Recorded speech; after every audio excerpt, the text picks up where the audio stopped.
Oggi è la seconda edizione del Grand Prix che unisce le attività sportive confederate, ASC, di cui rappresento,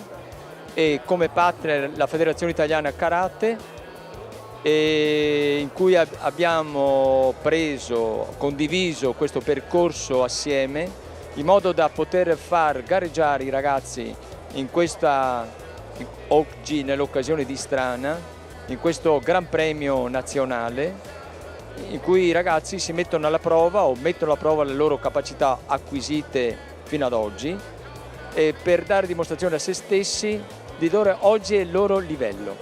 Abbiamo atleti che arrivano dalla Lombardia, dall'Emilia, dal Veneto, dal Friuli, queste principalmente,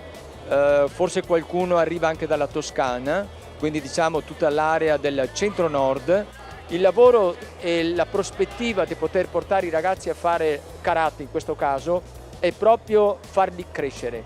fargli amare quello che è la condivisione con i compagni, il sacrificio, l'umiltà, dei valori importanti con i quali oggi, ma non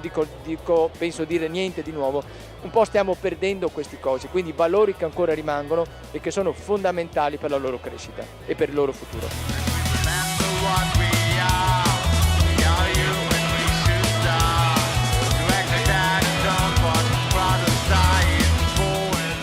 La nostra associazione da quasi 20 anni lavora per la prevenzione della morte improvvisa dei ragazzi dovuti a malattie cardiache eredofamiliari. È importantissima una diagnosi precoce e una cura appropriata.